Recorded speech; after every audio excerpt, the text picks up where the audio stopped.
A day in my life as a high school student. Hello guys! Welcome back to my vlog! Samahan nyo nga po pala ako guys na mag-ayos po ng lagayan ng aking mga paninda. Once a week nga lang po ako nagtitinda dyan guys para po hindi magsawa ang aking mga kaklase.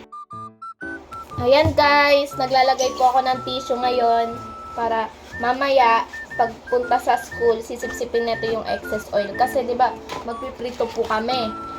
Yung oil po nun, sisipin po netong tissue. Kasi nilalagay na po namin siya kaagad dito.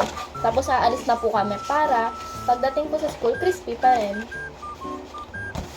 Yan. Ito last. Kanina pa ako naglalagay ng tissue guys.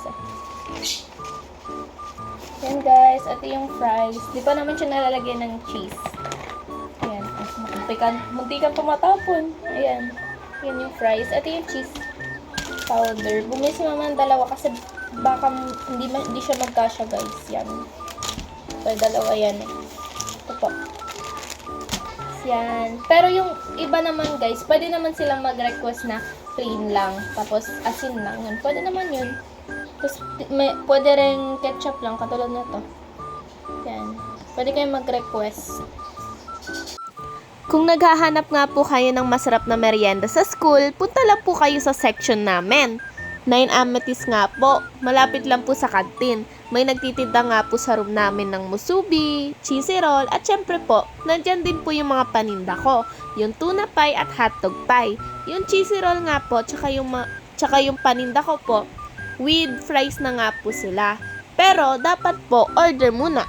Kasi hindi po ako nagdadala araw-araw kasi baka po manawa yung mga classmate ko. Kung nag-iisip nga po kayo guys kung ano po yung itsura ng mga pie, ganyan nga po yung itsura nila. Yan po. Ngayon ilalagay ko na sila dito guys. Sa mga ganito. So unahin natin yung mga hotdog kasi madaming umorder ng hotdog. So si Hazel. Yung classmate ko guys. Ito si Hazel guys. Ano ko siya dati? Ng grade 8. Siya yung secretary namin. Yan guys, ginawa ko na yung order ni Olbis. So, sa mga nagtatanong po kung ano yung full name ni Olbis is Ria May as Olbis.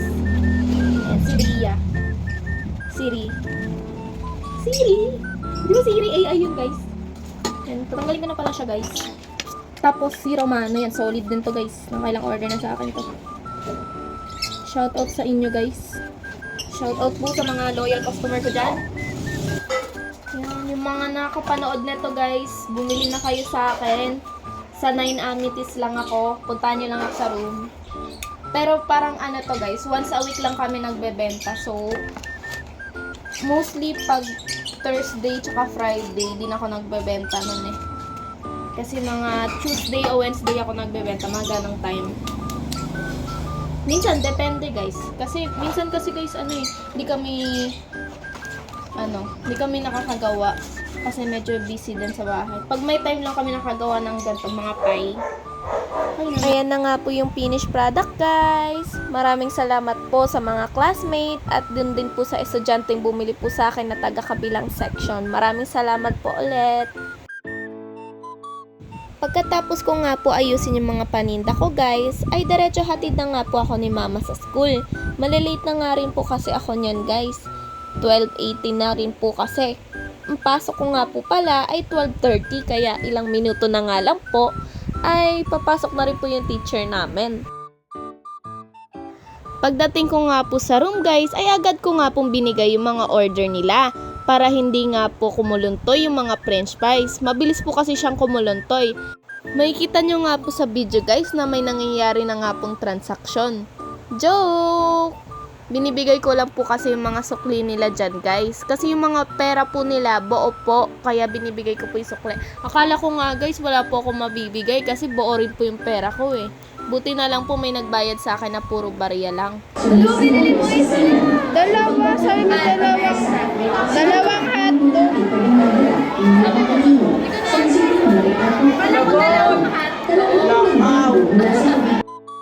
Kung makikita nyo nga po sa video guys, medyo nagkalituhan po kami ng classmate ko. Akala ko po kasi isa lang po yung order niya. Yun po pala, dalawa po. Kaya medyo nagkalituhan po kami. Buti na lang po, may dala po akong extra guys. Ayan guys, makikita nyo nga po sa video na nagbibigay po ako ng sukle sa mga classmate ko. Kung matatanong nyo nga po guys, sino po yung nagbibideo sa akin? Syempre, yung customer ko po, si Leia. Ayan nga po guys, siya po ang taga-video ko.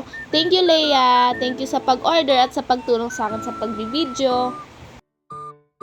Nung pangatlong subject na nga po namin guys, ay lumabas po kami sa room. Pumila nga po muna kami dyan guys, bago po kami naglakad. Pupunta po kasi kami sa ICT laboratory po namin guys, or ComLab. 5 section lang po kasi guys ang napili po para po mag-aral ng ICT o yung mga computers po. Tapos yung iba naman pong section ay TLE na po yung pag-aaralan nila. Nung recess na nga po guys ay pumunta naman po kami sa MAPE department. Pinuntahan nga po namin guys yung teacher po namin sa MAPE, si Ma'am Basas. Bumili din po kasi si Ma'am Basas sa akin. Thank you po ma'am, shoutout po sa'yo. At hanggang dito na nga lang po guys. Part 1 pa nga lang po ito guys kasi sobrang haba na po ng vlog ko. Kaya syempre meron pong part 2 next week. Panoorin nyo po sana guys. See you on my next vlog. Vlogadag!